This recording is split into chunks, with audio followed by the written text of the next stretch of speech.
શ્રી ગુજરાતીમાં આપ સૌનું ખૂબ ખૂબ સ્વાગત છે।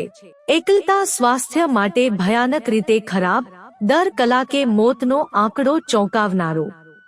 વિશ્વ આરોગ્ય સંસ્થાની તાજેતરની રિપોર્ટ મુજબ સ્વાસ્થ્ય માટે એકલતા મોટી બીમારી સાબિત થઈ છે। દર કલાકે મોતનો આંકડો વધી રહ્યો છે। જાણો આ બીમારીથી બચવાના ઉપાયો। વિશ્વ આરોગ્ય સંસ્થા WHO ના સામાજિક સંપર્ક આયોગે પોતાની વૈશ્વિક રિપોર્ટમાં જણાવ્યું છે કે દુનિયાભરમાં દર 6 માંથી 1 વ્યક્તિ એકલતા અનુભવે છે, જે તેના સ્વાસ્થ્ય પર ખરાબ અસર કરે છે। રિપોર્ટમાં કહેવામાં આવ્યું છે કે મજબૂત સામાજિક સંબંધ અને સારું સ્વાસ્થ્ય લાંબા આયુષ્ય માટે જરૂરી છે। ના એક નિષ્ણાતે કહ્યું, આ યુગમાં જ્યારે સાથે રહેવાની સંભાવનાઓ અનંત છે, ત્યારે વધુને વધુ લોકો પોતાને અલગ અને એકલા અનુભવી રહ્યા છે। વ્યક્તિ, પરિવાર અને સમાજ પર પડતા તેના પ્રભાવ સિવાય જો આ વાત પર ધ્યાન ન આપીએ તો એકલતા અને સામાજિક અલગાવ આરોગ્ય, શિક્ષણ અને રોજગારના ક્ષેત્રમાં સમાજને અબજો ડોલરનું નુકસાન કરાવતું રહેશે। એકલતાના કારણો ની આ તાજેતરની રિપોર્ટમાં જણાવાયું છે કે એકલતા માત્ર માનસિક સ્વાસ્થ્યને જ નહીં પણ શારીરિક બીમારીઓને પણ જન્મ આપે છે। 2014 થી 2023 દરમિયાન કરાયેલા સર્વેમાં જાણવા મળ્યું કે એકલતા દરેક ઉંમરના લોકોને અસર કરે છે, ખાસ કરીને યુવાઓને અને નીચા તથા મધ્યમ આવકવાળા દેશોમાં રહેતા લોકો પર તેની વધારે અસર થાય છે। યુવાઓમાં વધી રહેલી એકલતા। 13 થી 29 વર્ષની ઉંમરના 17 થી 21% લોકોએ એકલતા અનુભવવાની વાત કહી છે, જેમાંથી તરુણાવસ્થામાં રહેલા યુવાઓમાં આ દર સૌથી વધુ જોવા મળ્યો હતો।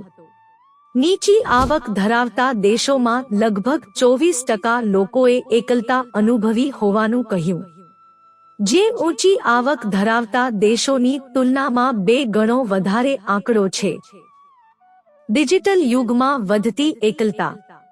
ડિજિટલ રીતે જોડાયેલી દુનિયામાં પણ ઘણા યુવાનો એકલતા અનુભવતા હોય છે।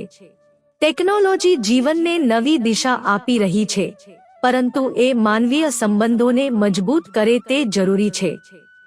ટેકનોલોજી ઘણીવાર કમજોરી બને છે, કારણ કે લાંબા ગાળાની એકલતાનો પ્રભાવ ડિપ્રેશન, ચિંતાની બીમારી, ઊંઘની સમસ્યા, યાદશક્તિમાં ઘટાડો, હાઈ બ્લડ પ્રેશર અને હૃદયરોગ જેવી બીમારીઓ રૂપે સામે આવે છે। એકલતાથી થતી બીમારીઓ। એકલતા અને સામાજિક અલગાવથી સ્ટ્રોક, હૃદયરોગ, ડાયાબિટીસ, યાદશક્તિમાં ઘટાડો અને અકાળ મૃત્યુનું જોખમ વધી જાય છે। તે માનસિક સ્વાસ્થ્યને પણ નુકસાન પહોંચાડે છે। એકલા રહેતા લોકોમાં ડિપ્રેશન થવાની શક્યતા બમણી વધી જાય છે। એકલતા આત્મહત્યાના વિચારોને પણ જન્મ આપી શકે છે। એકલતાથી બચવા આટલું કરો। ઘણા લોકો જાણે છે કે એકલતાનો અનુભવ શું હોય છે, પરંતુ દરેક વ્યક્તિ નાની નાની રોજિંદી પ્રવૃત્તિઓથી ફેરફાર લાવી શકે છે, જેમ કે કોઈ ખાસ મિત્રનો સંપર્ક કરવો, વાતચીત દરમિયાન ફોન દૂર રાખવો, પડોશી સાથે વાત કરવી, કોઈ સ્થાનિક જૂથમાં જોડાવું અથવા સ્વયંસેવક તરીકે સેવા આપવી। જો સમસ્યા વધુ ગંભીર હોય તો તબીબી મદદ લેવી પણ જરૂરી છે। સામાજિક જગ્યાઓનું મહત્વ। તજજ્ઞો માને છે કે એકલતા સામે લડવા માટે સૌથી જરૂરી છે સામાજિક જોડાણ વધારવું।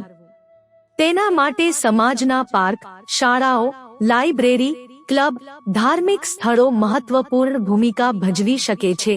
ડિજિટલ યુગમાં પણ સામસામે મળવું, મિત્રતા અને સંબંધોની કદર કરવી એ સૌથી જરૂરી છે, જે તમને એકલતાથી બચાવી શકે છે। મિત્રો, જો તમને વિડિયો પસંદ આવ્યો હોય તો લાઈક કરો, શેર કરો અને અમારી ચેનલને સબસ્ક્રાઇબ કરશો, જેથી તમને આવા નવા વિડિયોની નોટિફિકેશન મળતી રહે અને તમારો જીવન સુખી અને સરળ બની જશે। વિડિયો જોવા બદલ તમારો ખૂબ ખૂબ આભાર।